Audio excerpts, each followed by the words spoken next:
Днес ставам на 16 години и това са 16 неща, които научих за 16 години. Аре, почвай видеото! Има хора и животни и ние пак сме животни. Може да си биеш с лява ръка, но е по-трудно. Ако си болен, може праднята ти да не е газ, а да е такова течно състояние. И това е странно, защото за разлика от газта, течната прадня не се чува. Всеки, който се бие с въздуха, се бие с атоми кислород. Тъй, че той е победил 1000 атоми кислород. И вие още му се правите. И ще видим. Когато задаваш въпрос,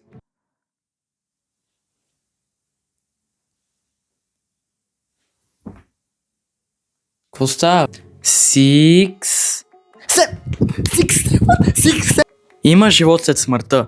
Защото аз като умра, то се раждат нови хора. Де факто има живот след смъртта. Не мога да си изтегля апдейта на Brawl Stars, защото нямам памет на телефона. Понеже съм секат, не знам как да си сложа пухчето на микрофона.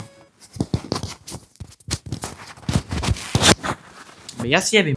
Можете да не плащате данъци, защото в един момент НАП ще дойдат пред вас и полицията ще ви затвори в една така хубава килия.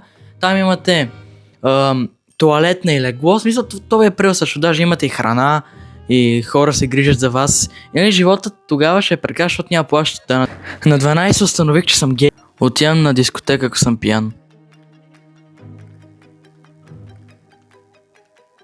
Българските държавни железници са държавните железници на България.